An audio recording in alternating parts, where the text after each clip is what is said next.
안녕하십니까. 토마토 투자클럽의 김민준입니다. 지난주 한 주는 좀 인사를 못 드렸었는데요. 다시 좀 되돌아왔습니다. 오늘 증시가 체감지수가 상당히 안 좋았는데 여러분들 아마 걱정거리가 좀 많으셨을 것 같습니다. 금주를 좀 보게 되면 이벤트도 좀 많고 잭슨홀 미팅도 기다리고 있죠. 체감지수가 안 좋아질 수밖에 없는 그런 국면 속에 오늘 섹터는 어느 방향으로 좀 흘러갔고 양대지수는 또 금주 한 주 동안 어떻게 흘러갈지 또 짚어보는 시간을 갖고 내가 가진 섹터와 포트에 대한 전망성은 어떤지 명인의 복귀 시간답게 한번 복귀를 해보도록 하겠습니다. 우선 양대 지수가 오늘 상당히 좋지 않았습니다. 코스피 지수도 1% 넘게 하락을 했고 코스닥 지수는 더욱더 큰 하락 1.56% 떨어진 채 마감을 했습니다. 먼저 미국 증시 모습을 좀 봐야 될 것 같은데 지금 명인이 복귀 시간에 들어오고 나서 이제 유럽이 곧 개장을 하겠죠. 한 걸로 알고 있는데 그나마 미국 증시가 조금 올라가고 있는 모습입니다. 긍정적으로 조금 봐야 될 것 같은데 아무래도 금주에 있는 이벤트들이 조금 선반영 되었느냐 내지는 선반영 돼가고 있느냐 이 부분이 가장 중요한 것 같습니다. 금주에 이제 이벤트를 조금 적어보면 월요일 날은 이제 이미 지났지만 중국에 LPR 발표가 있었고요. 그 다음에 뭐 GDP, 수정치 그리고 내일인가요? 네, 한중 외교장관 회담이 있고요. 여기서 뭐 또 캐캐묻게 예전 사드 문제 또 다루고 이러면 증시가 더 안 좋겠죠. 아무래도 우리가 2015년, 16년, 17년, 18년 이때 사드 문제 때문에 상당히 국내 증시가 좋지 않았습니다. 그리고 잭슨홀 미팅 아무래도 가장 큰 게 이건 것 같습니다. 지금 이 잭슨홀 미팅 때 과연 50bp냐 빅스텝이냐 자이언트 스텝이냐 이걸 좀 다뤄야 될 것 같고요. 지금 시장은 좀 오르락 내리락 하고는 있습니다만은 50pp를 올린다는 것으로 반영되고 있습니다. 근데 금주에 딱 들어서고 나서 이게 바뀌었어요. 시카고 CME에서 결국은 이제 9월에 FOMC 때 얼마만큼 금리 인상을 할 것이냐 자이언트 스텝 쪽으로 조금 더 우세가 가고 있는 이런 실정입니다. 결국은 이런 코멘트를 좀 하더라고요. 연준은 늘 뭐다? 우리 시청자분들에게 말씀드렸죠. 연준은 늘 매파다. 이거는 절대 기조가 바뀌지 않습니다. 네. 이 기조가 바뀔 수는 없겠죠. 연준은 항상 매파인데 결국은 어떠한 언서를 할 것이냐. 즉 코멘트인데 시장에서 지금 나와 있는 걸 보게 되면 이제 제롬 파월 의장이죠. 언행 일치가 안 되는 파월 의장이 조금 더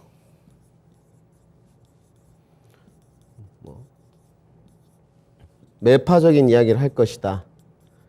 시장이 지금 이렇게 내다보고 있습니다.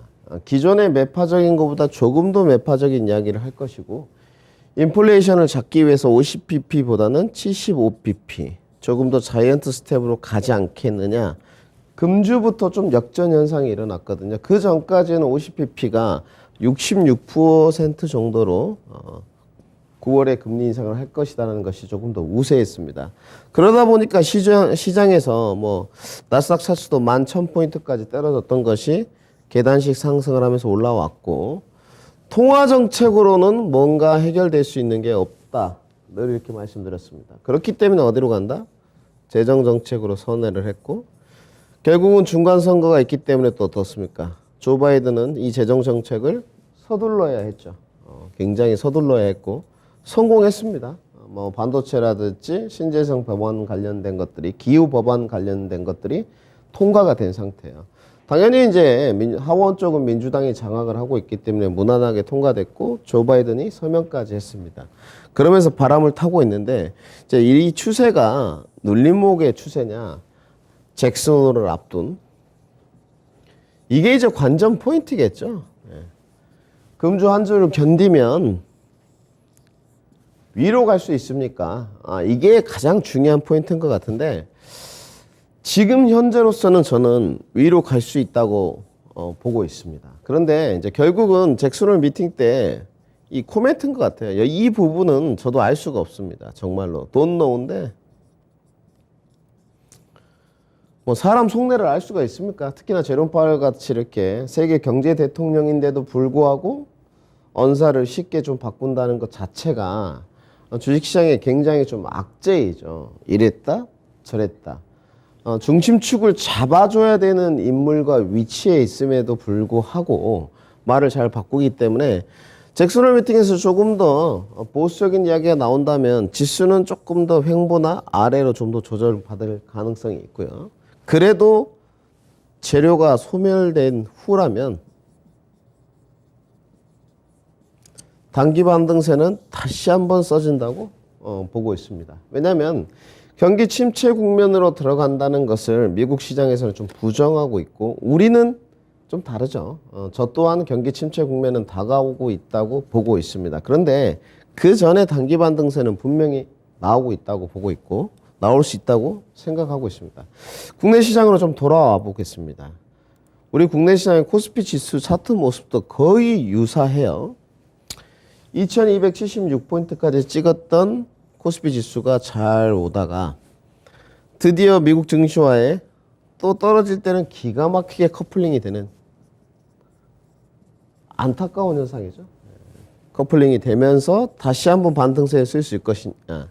이 반등세의 요건은 총 두 가지가 될 것 같아요. 첫 번째는 뭡니까? 글로벌 시장의 악재 소멸. 이렇게 써야 되겠죠. 정리는 딱 깔끔하게 하고요. 두 번째는요. 주도주의 반등.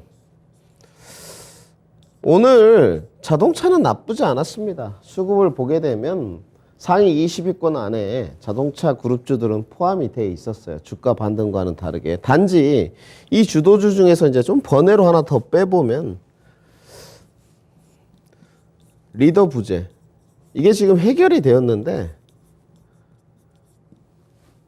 아직 그렇다 이야기가 나오고 있지 않죠. 제가 개인적으로 생각하기에는 좀 이재용 부회장에게 미국과 중국 사이를 저울질해가면서 조금 숙제를 풀어봐라. 이러한 무거운 짐을 준 것 같아요. 지금 결국은 치포가 됐는데 한국 쪽에서는 이게 타격이다. 뭐 자동차 보조금도 마찬가지죠. 그렇게 따지면 타격이다 이렇게 이야기를 하는데 중국에도 공장이 있고 미국에도 지금 공장이 있는데 어느 쪽으로 양쪽에 비율을 다 맞춰가면서 반도체 그룹을 이끌 것이냐 우리 리더의 고뇌가 좀 깊어지는 순간입니다. 아직까지는 뭐 캐파 증설 이야기라든지 구체 안들이 나오지 않았고 그 다음에 제가 원하는 3나노에 대한 뉴스 플로우는 아직까지는 뭐 출현하지 않고 있습니다. 뭐 여기에 삼성전자는 사활을 걸었다고 해도 과언이 아니죠. 이미 수주를 받은 상태고 게이트 올 어라운드 1세대 그 다음에 2세대까지 지금 이제 박차를 가해 가고 있는 국면입니다. 오늘 이제 삼성전자가 6만 전자가 다시 회복되고 6만 5천 원, 6만 6천 원까지 간다는 전제 조건을 깔았을 때 결국은 2,600선을 넘어서 2,700선까지 도달을 할 텐데 금주에는 좀 어렵지 않나. 우선 지수의 방향성 먼저 조금 말씀을 드리고 그러기에는 이벤트가 금주에 너무 많았습니다. 그리고 앞으로도 좀 많고요. 3대 지수도 미국 증시가 다 떨어졌지만 국내 증시도 내일까지는 조금 조정세가 있지 않을까. 만약에 오늘 유럽이 좋아가지고 미국 낙스닥 선물이 올라서 국내 증시가 아침에 커플링이 되면서 좋다고 한들 내일도 정강호약 장세가 좀 될 공산이 큽니다. 네. 확실하게 잭슨홀 미팅에서 제롬 파월 의장이 어떠한 코멘트와 언사를 할 것인지 확인하고 싶어하는 심리가 좀 강할 것 같고요. 그 다음에 시장 흐름을 조금 보자면 마지막입니다. 늘 마지막 퍼즐은 우리 시청자분들에게 제가 드린 말씀이 있어요. 뭐다? 마지막 퍼즐은 $1 환율이다. 이게 참 말을 안 듣죠. 지금 며칠 전에 우리나라 외환 보유고를 좀 발표를 했는데 뭐 괜찮더라고요. 근데 $1 환율이 14년 만에 최고치를 갱신했습니다. 1340원을 돌파했어요. 오늘도 뭐 쭉쭉 오르던데, 그러다 보니까 수급 동태를 좀 보게 되면 뭐 외국인들이 돌아올 만한 여건이 전혀 만들어지지 않죠. 네. 뭐 이거 잡기에도 확대해봤자 제가 써드리겠습니다. 오늘 6억 원입니다. 순 매수가 좀 창피한 금액이긴 한데, 이렇게 이제 아무래도 환차손 때문에 또 원달러 환율이 높아지니까 수혜를 보는 기업도 있겠지만 또 피해를 보는 기업, 전체적인 국면에서 봤을 때 원달러 환율이 높아지는 것에 대해서는 부담감을 갖고 있다. 그리고 잭슨홀 미팅을 앞두고 있는데 9월에 FOMC의 잣대가 되겠죠. 그렇기 때문에 75pp냐 50pp냐 시장에서는 확인하고 싶어하는 심리가 강해지고 있다. 오늘 자동차 신재생이 상당히 선방했습니다. 반도체는 좀 약세 국면이었고요. 그런 와중에서 어떻게 시장이 좀 흘러갔는지 이제 복기를 한번 좀 해보는 시간을 갖도록 하겠습니다. 우선은 오늘 업종으로 좀 돌아와 가지고 신재생 파트부터 먼저 확인을 하는 게 조금 가장 좋은 것 같고요. 지금 주도주 중에서 그래도 괜찮다 이렇게 좀 일컬을 수 있는 게 신재생 파트인 것 같습니다. 하나솔루션 모습입니다. 오늘 뭐 다 좋았어요. 태양광도 괜찮았고 풍력도 괜찮았고 수소만 좀 쉬어갔는데 원전도 오늘 뭐 괜찮았었습니다. 이야기가 좀 있었기 때문에 무거운 두산 에너빌리티, 예전에 두산 중공업이었죠. 두산 에너빌리티까지 좀 올라가는 모습인데 뭐 하나솔루션 급등하고 한번 쉬고 다시 조정세에서 고점 돌파가 이루어지려는 모습인데, 결국은 뭐 조 바이든이 서명도 했고 지금 러시아, 우크라이나 좀 장기전 양상을 띠고 있죠. 지정학적 리스크가. 학습 효과나 지금 어느 정도 체감도는 줄어들었습니다만은 계속적으로 장기화되는 국면이다 보니까 신재생 쪽으로 에너지 자원은 더 갈 수밖에 없는 국면인 것 같아요. 이 신재생 에너지가 조금 더 크게 조정을 받는 시기, 그때는 언제이냐? 지정학적 리스크가 일단락되는 그 시기와 맞물리는 구간이 좀 더 큰 폭의 조정이 있을 것 같고 지금은 아닌 것 같습니다. 인플레 뭐 감축법 수혜 및 기대 및 에너지 이제 불안감이라고 좀 해야 되겠죠. 지정학적 리스크가 있으니까 그 기대감이 신재생 에너지를 조금 더 가속화하는 역할을 좀 하고 있다 이렇게 봐야 될 것 같고 뭐 많습니다. 이제 늘 뭐 이 부분은 정리를 해드렸기 때문에 대명제는 이제 탈탄소, 친환경, 전기차냐, 신재생이냐, 신재생에서 태, 풍, 소, 태양광, 풍력, 수소냐. 이제 이렇게 결정을 좀 해야 되겠죠. 여기다가 이제 하나 더 더하면 번외로 부차적인 게 이제 원전. 요렇게 정리를 하면 깔끔하겠죠. 이제 여기 안에서 이 대명제 안에서 무엇을 고르느냐. 저는 전기차를 좀 골라봤었는데 뭐 나쁘지 않았고 태풍소 중에 태양광도 좀 골라봤습니다. 저는 풍력은 이번에 공략을 좀 하지 않았고 수소야 늘 말씀드리지만 국내 탑10 기업의 앞으로의 운명은 수소가 가를 것이다. 그렇게 보는 쪽입니다. 여기는 신정부 정책 수혜로 좀 봐야 되겠죠. 이렇게 정리를 해놓고 과연 내가 공략 코드를 포인트를 어디로 잡을 것이냐를 정확하게 명확하게 정해가지고 밀어붙이는 게 좀 필요하겠죠. 지금 블룸버그의 얘기를 좀 전해드리면 저도 오늘 봤는데 한국의 태양광 풍력 기업들은 조금 수혜를 볼 것이다. 이런 게 좀 지배적인 의견인 것 같아요. 저도 좀 동의하는 바입니다. 블룸이라고 쓰겠습니다. 네. 태풍소 중에 풍력업체하고 태양광업체는 조금 더 수혜를 볼 거라고 이렇게 좀 돼 있고 그 다음에 이제 한국차, 전기차를 보조금에서 대상에서 제외를 시켰는데 그거는 제가 봤을 때 크게 타격은 아닌 것 같습니다. 왜? 우리나라만 제외시켰냐? 국내만. 저희 나라는 테슬라 보조금 안 없었나요? 똑같습니다. 네, 이런 것은 크게 영향력은 없는 것 같고요. 우리나라만의 문제는 아닌 것 같습니다. 단지 이 러시아가 에너지를 지속적으로 무기화시키고 있다. 저는 이렇게 좀 표현하고 싶은데 에너지 전쟁이라고 해도 과언이 아니에요. 근데 에너지를 자꾸 무기화 시키고 있고, 뭐 천연가스 가격 높였다, 내렸다, 막았다, 노드스트림 2를 또 막았다 등등의 계속 행동을 하고 있기 때문에 신재생 에너지의 전환이 가속화되고 있는 것만큼은 사실인 것 같습니다. 이 부분을 염두에 두시고, 그 다음에 오늘 OCI도 상당히 좋았죠. 뭐 중국 수천성인가요? 오늘 이야기가 좀 전해지던데, 내용을 좀 보니까 수천성 21개 도시 중에서 지금 부품도 조금 중단되고, 그 다음에 뭐 19개 도시에서 지금 5일간 전력 공급 중단이 좀 이루어지고 있다, 이런 내용이 좀 전해지더라고요. 저도 중국 쪽 정보를 늘 확인하려고 하는데 참 어렵죠, 공산당 쪽은. 그리고 이게 세계 최대 태양광 이제 폴리실리콘 업체가 통웨이라고 합니다. 통웨이.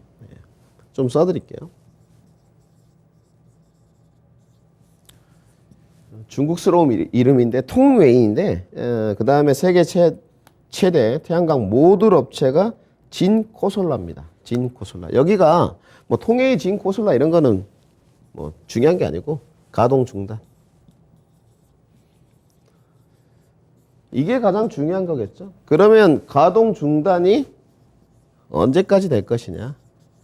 어디서 확인하시면 됩니까? 이토마토 뉴스플로우를 통해서 확인하시면 되겠죠. 그러면 조금 더 제가 봤을 때 올라갈 공산이 큰 것 같고요. 이제 실리콘도 메탈 실리콘이 있고 폴리실리콘이 있습니다. 폴리실리콘 여러분들이 아시는 OCI인데 가격이 좀 강세로 가면서 태양광 파트들이 다시 한번 부각을 받을 것 같은데, 지금은 주가들이 많이 올랐어요. 그렇기 때문에 따라가는 매매를 하실 때는 항상 손절가를 정하시고 접근 포인트를 잡으면 될 것 같고, 한 차례 뭐 S에너지 모습인데 반등이 다 있다가 다시 올라와서 눌림목 이겨내고 뉴스플로우를 타고 있어요. 가동 중단 소식에 더 뻗어줄 것 같은데, 뭐 내일 가동 중단된 게 풀릴지 모레 풀릴지는 알 수 없기 때문에 이 부분은 꼭 확인을 해보자, 이렇게 정리를 좀 하고요.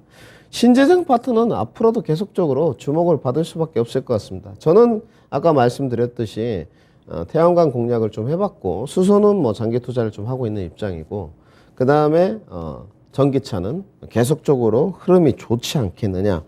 풍력에 관해서는 왜 말씀을 안 하십니까? 풍력 주가들이 너무 많이 올라가지고 풍력은 좀 접근 포인트를 잡는 데는 보수적인 게 좋으실 것 같아요. 그 다음에 오늘 재지를 좀 봐야 될 것 같습니다. 재지 종목들은 오늘 안 볼 수가 없는데, 시장이 오늘 약세 국민이었는데도 재지 종목들이 괜찮았어요. 재지가 왜 좋아지느냐, 이건 삼성펄프의 모습인데 결국은 이것도 지정학적 리스크의 일환인 것 같습니다.